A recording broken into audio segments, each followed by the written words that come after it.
So African swine fever, though is a virus disease, it is not the only dangerous disease you should be concerned about. So today I'm going to share with you five of the other viral diseases available, and the only thing we can do is we put in preventive measures so that it does not even happen in the first place. And the first of these diseases is the porcine reproductive and respiratory syndrome. Anytime you hear the word porcine, it means relating to pigs.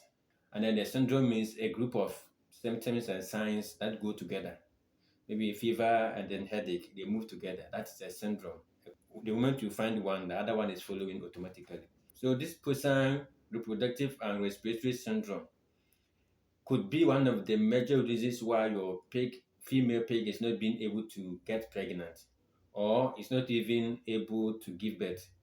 She gets pregnant all right, and then miscarriage sets in, you lose the pregnancy. You might attribute it to other factors, but this is also one of the main reasons, or could be one of the main reasons, because this porcine reproductive and respiratory syndrome has something to do with the reproduction of your animals.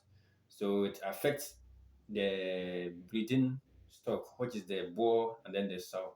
It is not just about the females. The males are also being able to develop what we call the low sperm count. It happens in animals as well, not only men.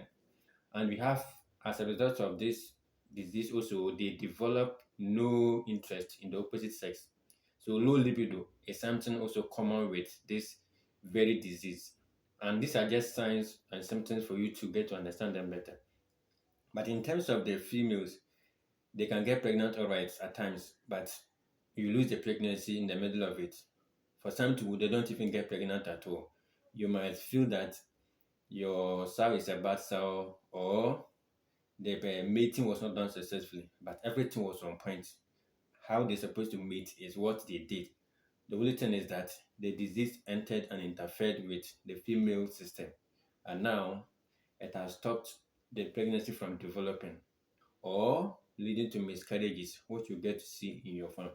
And as a viral disease, it can be spread through the feed they are eating, even your boots that you use to work on the farm, they can spread through the same boot you're using.